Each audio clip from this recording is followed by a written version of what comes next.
को पता है कि अगर दो चार्ज बॉडीज का कनेक्शन हो तो क्या होता है? आओ मैं तुम लोगों को स्क्रीन पे दिखाता हूँ। लेट्स सपोज कि मेरे पास एक चार्ज बॉडी है जिसपे चार्ज है Q1 और एक चार्ज बॉडी है जिसपे चार्ज है Q2। अगर ये दोनों आपस में कनेक्शन बनाने की कोशिश करेंगे ना दोस्तों, तो ये लोग हो जाएंगे बर्बाद। अगर ये दोनों आपस में अटैच होने की कोशिश करेंगे ना दोस्तों, मैंने पहले भी बताया तुम लोगों को कि अटैचमेंट सबसे बुरी चीज है इस दुनिया में। तो Q2 की यादें Q1 के पास चली जाएंगी और Q1 की यादें Q2 के पास चली जाएंगी और नई यादें होंगी इन दोनों यादों का एवरेज, और दिमाग का हो जाएगा पता ही है तुम लोगों को। फिर आओ मैं नया चार्ज बताता हूँ। इस पे नया चार्ज हो जाएगा Q1 प्लस Q2/2 और इस पे भी सेम चार्ज ही डेवलप हो जाएगा। दोनों ही मरेंगे दोस्तों, दोनों का ही एंड है। तो इस वीडियो से हमें क्या सीखने को मिला पता है? कि दोनों का ही एंड है। तो मैंने तुम लोगों को अभी अभी सिखाया कि अगर दो चार्ज एक दूसरे के साथ कनेक्ट क्या करने जा रहे हैं, इस पे एक प्रॉब्लम करने जा रहे हैं, ठीक है, जिसका मैं स्क्रीनशॉट तो डाल ही दूंगा यहाँ पे, मतलब क्या न्यूमेरिकल है। और अगर तुमने ये वाली वीडियो मिस कर दी ना मेरे लाडलो, तो पक्की बात है कि तुम लोगों के 3 से 5 मार्क्स जा सकते हैं। ऐसा क्वेश्चन तुम लोगों को एग्जाम में दिख ही जाएगा दोस्तों। ना दिखे ना तो इस वीडियो पे नीचे आके गाली दे देना। नहीं दोस्तों गाली मत देना, मैं कोशिश कर रहा हूँ कि सारे क्वेश्चन वही उठाऊं जो कि एग्जाम में आने के काबिल हो, ठीक है। और पता है पिछले हाँ करते हैं सीधा क्वेश्चन पे जब करते हैं। क्वेश्चन क्या कह रहा है पता है क्या तुम लोगों को? क्वेश्चन कह रहा है कि दो similar equally charge identical metal sphere A और बी है। क्या है? दो स्फीयर्स है, एक का नाम है ए और एक का नाम क्या है पता है क्या? बी नाम है। एक का नाम है बी, दिख रहा है ना तुम लोगों को? हाँ दिख रहा है। एक का नाम है ए और एक का नाम है बी, दोनों पे सेम चार्ज है QQ। क्या है? QQ, दोनों पे सेम चार्ज है लाडलो, दोनों पे सेम चार्ज है QQ। फिर कह रहा है कि और इन दोनों के बीच का फोर्स ऑफ रिपल्शन पता है कितना है? इन दोनों के बीच का फोर्स ऑफ रिपल्शन है 2 × 10⁻⁻5 न्यूटन, ठीक है। फोर्स ऑफ रिपल्शन है इतना। अब क्वेश्चन आगे कह रहा है कि a third identical sphere C is touched to A। एक C नाम का बंदा है जो इन दोनों का रिश्ता खराब करने के लिए आना चाहता है। C नाम का बंदा है जिसपे चार्ज तो 0 है, पर ये क्या कर रहा है ना, A के साथ कनेक्शन जोड़ने की कोशिश कर रहा है। ए के साथ कनेक्शन, ऐसे ही तुम इधर कोने में बैठ के यहाँ कोने में बैठ के देखते रह जाओगे और वो किसी सी के साथ कनेक्शन निकाल के उड़ जाएगी।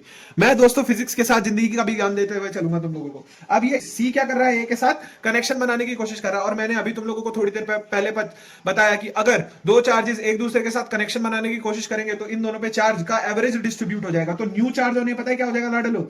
न्यू चार्ज ऑन ए पे नया चार्ज हो जाएगा जो सी पे है और ए पे है, इसका एवरेज Q + 0/2 लाडलो। समझ में आ रहा है कि नहीं समझ में आ रहा? समझ में आ रहा होगा तभी वीडियो लाइक करना। और सी पे भी नया चार्ज आ जाएगा, क्योंकि तुम लोगों को ये नहीं समझ में आ रहा क्या कि सी ही खाली ए के साथ कनेक्शन बनाने की कोशिश नहीं कर रहा, ए की भी उसमें मर्जी है, वो भी सी के साथ कनेक्शन बनाने की कोशिश कर रही है। और तुम भी हो जो साइड में बैठ के देख रहे हो, सिर्फ कुछ कर नहीं सकते, ठीक है। तो नया चार्ज सी पे क्या आ जाएगा लाडलो? Q + 0/2। क्या आ जाएगा? Q + 0/2। बोलो समझ में आ रहा है कि नहीं आ रहा? आ ही रहा होगा, मैं समझाऊं और समझ में ना ऐसा हो ही नहीं सकता लाडलो। समझ गए? ए पे भी नया चार्ज आ गया, सी पे भी नया चार्ज आ गया। अब आगे क्या क्वेश्चन कह रहा है? आओ लाडलो देखते हैं आगे क्या क्वेश्चन कह रहा है। आगे क्वेश्चन पता है क्या कह रहा है दोस्तों? कह रहा है कि then placed at the mid point between A and B. अब क्या हो रहा है? ये बीच में आने की कोशिश कर रहा है दोस्तों। ये जो सी है ना बहन का, सॉरी जो ये सी है ना, ये ए और बी के बीच में आने की कोशिश कर रहा है, ठीक है। ए पे तो ए ने तो कनेक्शन बना के अपने ऊपर चार्ज कर लिया Q/2, और पर बी ने तो कनेक्शन बनाया नहीं ना। बी लॉयल आदमी है, बी हो तुम, ठीक है। और सी है, ए है वो। और सी कौन है? जो तुम लोगों के रिश्ते के बिल्कुल बीच में आ गया है, बिल्कुल बीच में, और तुम कुछ नहीं कर पाए। बिल्कुल बीच में आ गया और तुम कुछ नहीं कर पाए। और सी पे क्या चार्ज आया? बिकॉज उसने ए के साथ कनेक्शन बनाया तो उस पे भी चार्ज आ गया Q/2। बोलो समझ में आया कि नहीं? अरे आएगा ही आएगा, मैं बैठा हूं ना यहाँ पे। और ए और बी के बीच का डिस्टेंस है R। कितना है? R। तो और ये बिल्कुल मिड पॉइंट पे प्लेस है सी, तो ए और सी के बीच का डिस्टेंस क्या हो जाएगा? R/2। और सी और बी के बीच का डिस्टेंस भी क्या हो जाएगा? R/2। अब तुम लोगों को लाडलो पता है क्या निकालना है? तुम लोगों को निकालना है कि electrostatic force, net electrostatic force C पे क्या होगा? सी पे नेट इलेक्ट्रोस्टैटिक फोर्स क्या होगा? तो लेट्स सपोज कि सी पे जो ए है फोर्स इस तरफ लगा रहा है F1, और जो बी है इस तरफ लगा रहा है F2। तो हमारा F नेट क्या होगा लाडलो? मॉड ऑफ F नेट होगा F1 - F2। यही होगा कि नहीं होगा? यही होगा दोस्तों।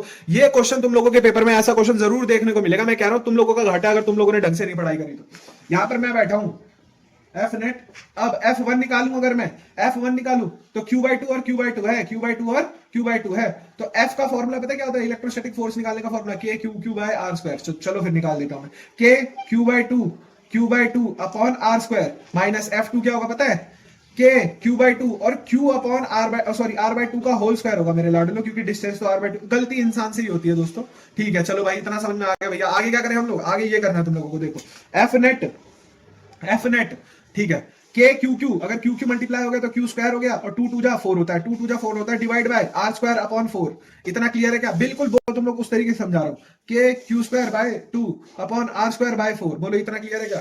तो डिवाइड में कर देता हूं, R²/4। बोलो इतना क्लियर है क्या? अब KQ²/4 डिवाइड का साइन हटता है तो मल्टीप्लाई हो रहा है, reciprocal 4/R² minus KQ²/2 divide का साइन हटाऊंगा, मल्टीप्लाई का साइन 4/R²। बोलो इतना क्लियर है क्या? इतना तो क्लियर ही हो गया। 4 से 4 कट गया, 2 × 2 = 4, बचा क्या? KQ²/R²।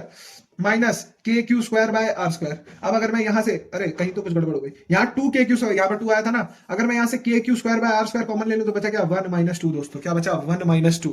तो यहां क्या आएगा पता है, minus K Q square by R square, क्या आएगा minus K Q by R square.